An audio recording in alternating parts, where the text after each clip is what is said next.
মুরাদনগরে কিশোরীকে অপহরণ 7 দিনেও হয়নি উদ্ধার। কুমিল্লা প্রতিনিধি মোহাম্মদ নেসার উদ্দিনের রিপোর্টে বিস্তারিত। কুমিল্লার মুরাদনগর উপজেলার দক্ষিণ 30 গ্রাম থেকে সুমি আক্তার নামে 16 বছরের এক কিশোরীকে অপহরণ করার অভিযোগ উঠেছে। এ ঘটনায় কিশোরীর বাবা মামুন সরকার বাদী হয়ে গত 11 আগস্ট রাতে মুরাদনগর থানায় একটি লিখিত এজাহার দায়ের করেছে।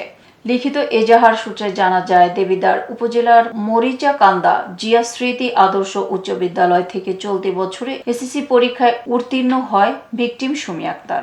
স্কুলে পড়াশোনাকালীন উপজেলার দক্ষিণ 30 গ্রামের ইদ্রিস মিয়ার ছেলে রিপন বিভিন্ন সময় কুপ্রস্তাব দিত। গত 8 ফেব্রুয়ারি বিষয়টি ভিকটিমের পিতাকে জানালে রিমনের বাবাকে অবহিত করা হয়। পরে রিমন ও তার সঙ্গীরা ক্ষিপ্ত হয়ে ভিকটিম সুমি আক্তারের কাছ থেকে খালি স্ট্যাম্পে স্বাক্ষর নিয়ে ছেড়ে দেওয়া বিষয়টি জানতে পেরে ভিকটিমের পিতা মামুন সরকার বাদী হয়ে কুমিল্লা জেলা বিজ্ঞ আদালতে সিআর মামলা নং 651/25 মুরাদনগর ধারা 342, 420, 386/4, 68/467, 471, 506, 506/2, 342, 420, 386/4, 68, 467, 471, 506/2/34 পেনাল কোড মামলা দায়ের করা হয়। এরই জের ধরে গত 8 আগস্ট সকালে জোরপূর্বকভাবে ভিকটিমকে মাইক্রোবাসে তুলে অপহরণ করা হয় বলে উল্লেখ করা হয়। লিখিত এজাহার দায়ের করার গত 16 আগস্ট মুরাদনগর থানা পুলিশ ভিকটিমকে উদ্ধারের বিভিন্ন স্থানে অভিযান চালিয়ে এজাহারে উল্লেখকৃত ইমন ও ইসমাইল নামে 2 জনকে জিজ্ঞাসাবাদের জন্য আটক করে। ভিকটিম সুমি আক্তারের পিতা মামুন সরকার সাংবাদিকদের জানান, দীর্ঘদিন যাবৎ রিমন ও তার সঙ্গীরা আমার মেয়েকে বিভিন্ন সময় কুপ্রস্তাব দিত। বিষয়টি আমি জানার পর রিমন ও ইমনের পিতা ইদ্রিস মিয়াকে অবহিত করি।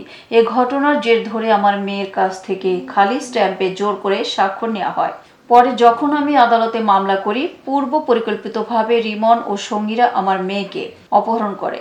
গত 7 দিন যাবৎ থানার বারান্দায় ঘুরছি। গত 16 তারিখ মুরাদনগর ও দেবিদ্বার থানা এলাকা হতে রিমনের সঙ্গী 2 জনকে পুলিশ আটক করে। তবে আমার মেয়েকে উদ্ধার ছাড়াই অজ্ঞাত কারণে ছেড়ে দিয়েছে পুলিশ। আমার মেয়েকে আমি ফেরত চাই। এদিকে মুরাদনগর থানার অফিসার ইনচার্জ জাহিদুল ইসলাম বলেন, ভিকটিমকে উদ্ধারে পুলিশ চেষ্টা চালিয়ে যাচ্ছে। 2 জন সঙ্গীকে আটক করা হয়েছিল, কিন্তু ভিকটিমের পিতা 2 জন তার জিম্মায় নিয়ে যায়।